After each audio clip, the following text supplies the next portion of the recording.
Shalom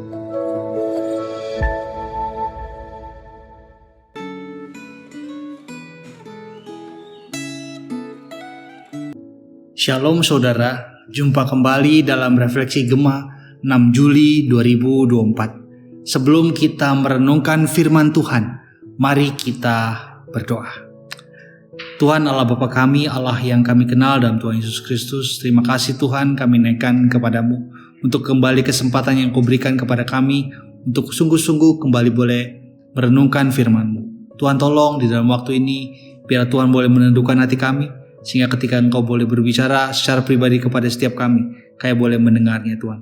Dan kami diajar untuk boleh melakukan kebenaran firman-Mu. Terima kasih Tuhan, kami serahkan waktu ini ke dalam tangan-Mu. Di dalam nama Tuhan Yesus Kristus, Tuhan dan Juru Selamat kami yang hidup, kami berdoa. Amin.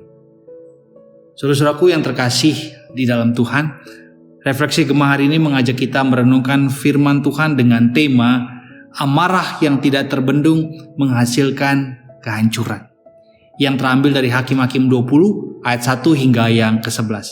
Saudara dapat membaca perikop ini secara lengkap dari ayat 1 hingga 48 dalam pembacaan secara pribadi. Namun pada hari ini saya mengajak setiap kita dalam perenungan dengan membacakan ayat 1 hingga 11 saja. Demikianlah firman Tuhan. Lalu majulah seluruh orang Israel dari Dan sampai Beersheba dan juga dari tanah Gilead. Umat itu berkumpul bersatu padu menghadap Tuhan di Mizpah. Kemudian tampillah para pemimpin dari seluruh bangsa itu, dari setiap suku orang Israel, memimpin himpunan umat Allah yang 400.000 tentara berjalan kaki bersenjatakan pedang. Bani Benyamin pun mendengar bahwa orang Israel telah maju ke Mizpah. Lalu orang Israel berkata, "Ceritakan bagaimana kejahatan itu terjadi." Lalu orang Lewi, suami perempuan yang dibunuh itu menjawab, "Aku dan gundiku sampai di Gibea, milik suku Benyamin, untuk bermalam di sana. Lalu warga kota Gibea datang menyerang aku dan mengepung rumah itu pada malam hari. Mereka bermaksud membunuh aku, tetapi gundikulah yang diperkosa mereka sehingga mati. Oleh sebab itu aku mengambil mayat gundiku, memotong-motongnya, lalu aku mengirimkannya ke seluruh daerah milik pusaka orang Israel. Sebab orang-orang itu telah berbuat mesum dan berbuat keji di antara orang Israel. Sekarang kamu sekalian, orang Israel, berikanlah di sini pertimbanganmu dan nasihatmu." Kemudian seluruh bangsa itu bangkit bersatu padu sambil berkata, "Seorang pun dari antara kita takkan pergi ke kemahnya, seorang pun dari antara kita takkan pulang ke rumahnya. Inilah yang akan kita lakukan terhadap Gibea, memeranginya menurut undi. Kita akan memilih dari seluruh suku Israel 10 orang dari setiap 100, 100 dari setiap 1000, 1000 dari setiap 10.000 untuk mengambil bekal bagi pasukan. Sesudah mereka datang, akan dilakukan kepada Gibea Benyamin setimpal dengan semua perbuatan keji yang telah mereka perbuat di antara orang Israel." Demikianlah orang Israel berkumpul melawan kota itu, semuanya bersatu padu, bahu-membahu. Demikian jawab bacaan firman, diberkatilah setiap kita yang membaca, merenungkan, serta melakukannya. Saudara-saudaraku yang terkasih di dalam Tuhan, mungkin di antara kita jarang mendengar atau tahu tentang istilah Arab Spring. Apa itu Arab Spring? Arab Spring adalah serangkaian protes, demonstrasi, dan revolusi yang terjadi di dunia Arab pada akhir 2010 hingga awal 2011. Gerakan ini dimulai di Tunisia dan kemudian menyebar ke berbagai negara di Timur Tengah dan Afrika Utara. Tujuan utama dari gerakan ini adalah untuk menuntut reformasi politik, ekonomi, dan sosial, serta mengakhiri rezim otoriter yang telah berkuasa selama beberapa dekade. Salah satu negara di Timur Tengah yang masih terkena dampak berkepanjangan akibat gerakan ini adalah negara Suriah. Suriah terus terlibat di dalam perang saudara sampai hari ini, sehingga dapat dikatakan bahwa perang di Suriah adalah salah satu konflik yang paling kompleks dan menghancurkan dalam sejarah modern, dengan dampak yang luas pada regional ataupun internasional. perang saudara ini telah membuat Suriah mengalami suatu hal yang sangat-sangat tidak menyenangkan. Ada kehancuran luas di mana ratusan ribu orang tewas dan jutaan orang mengungsi baik di dalam ataupun di luar negeri. Banyak kota dan infrastruktur yang hancur sehingga memicu krisis kemanusiaan dengan kekurangan makanan, air, dan perawatan medis.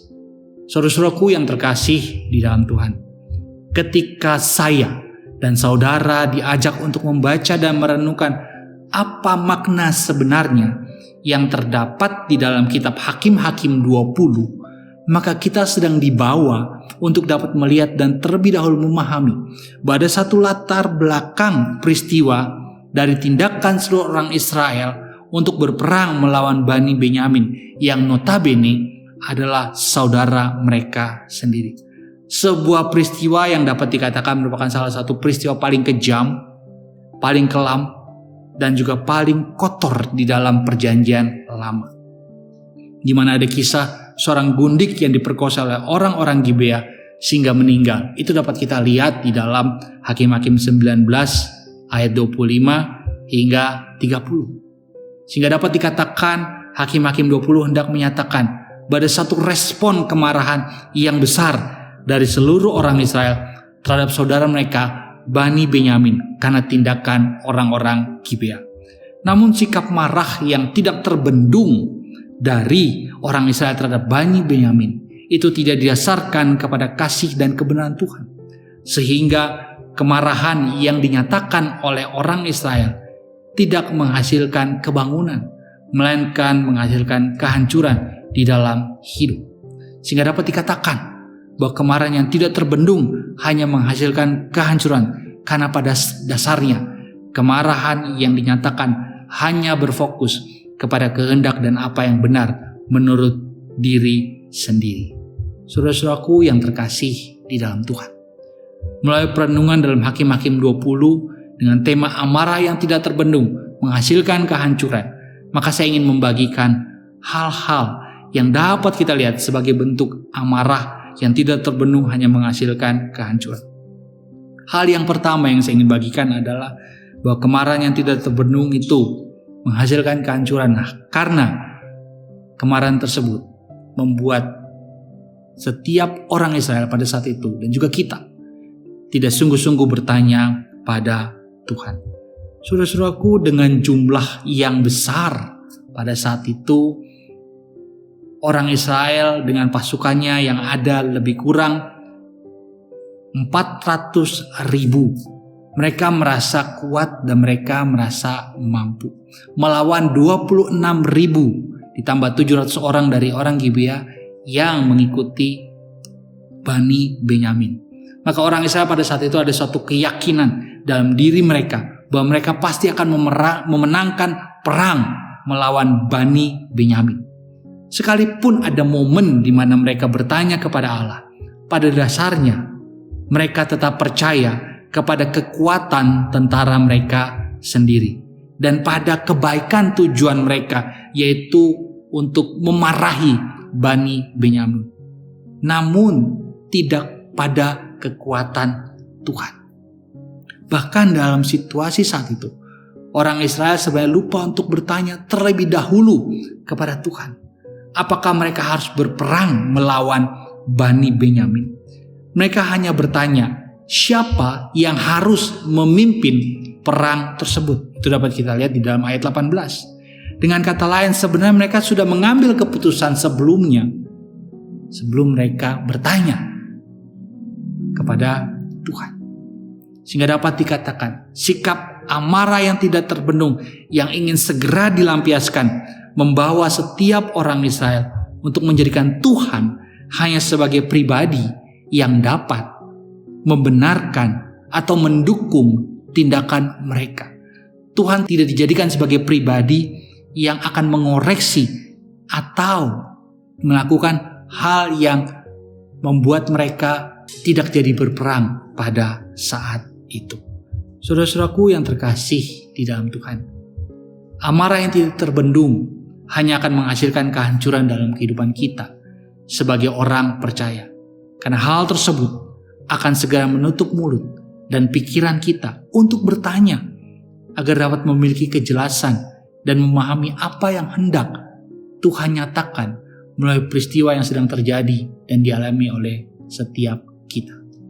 Itu hal yang pertama yang saya ingin bagikan. Hal yang kedua yang kiranya boleh menjadi suatu refleksi buat setiap kita, bahwa kemarahan yang tidak terbendung itu menghasilkan kehancuran, adalah orang Israel saat itu melihat diri sebagai yang paling benar. Itu dapat kita baca di dalam ayat 9-11. Tindakan orang Israel untuk melampiaskan kemarahan kepada Bani Benyamin tidak hanya membuat mereka lupa untuk bertanya kepada Tuhan, namun mereka gagal untuk memahami bahwa kengerian kejahatan di Gibea bukan semata-mata akibat dosa sekelompok manusia atau satu kota atau bahkan satu suku. Seluruh orang Israel, mereka mengira bahwa masalah dosa hanya ada pada suku Benyamin saja. Orang Israel tidak dapat melihat bahwa mereka juga mempunyai masalah dosa. Dengan kata lain, tindakan melihat diri paling benar dan pantas untuk menghukum orang lain yang bersalah telah membuat orang Israel lupa untuk melihat dan mengabaikan fakta bahwa secara keseluruhan mereka juga terlibat dan bersalah di dalam dosa dan kejahatan yang dilakukan secara terus-menerus. Karena tindakan mereka yang merasa paling benar yang dilakukan oleh orang Israel membuat mereka tidak lagi menyatakan kasih dan malah memusnahkan begitu banyak orang dari antara suku Benyamin. Lebih kurang ada 25.100 orang yang dimusnahkan oleh orang Israel di antara suku Benyamin. Dan mereka hanya menyisakan 600 orang. Itu dapat kita lihat di dalam ayat 35 hingga 48. Saudara-saudaraku yang terkasih di dalam Tuhan, amarah yang tidak terbendung hanya akan menghasilkan kehancuran dalam hidup setiap kita sebagai orang percaya. Karena hal tersebut membuat diri tidak lagi menyatakan roh kelemah lembutan yang memimpin kepada pemulihan dan perubahan hidup sesama.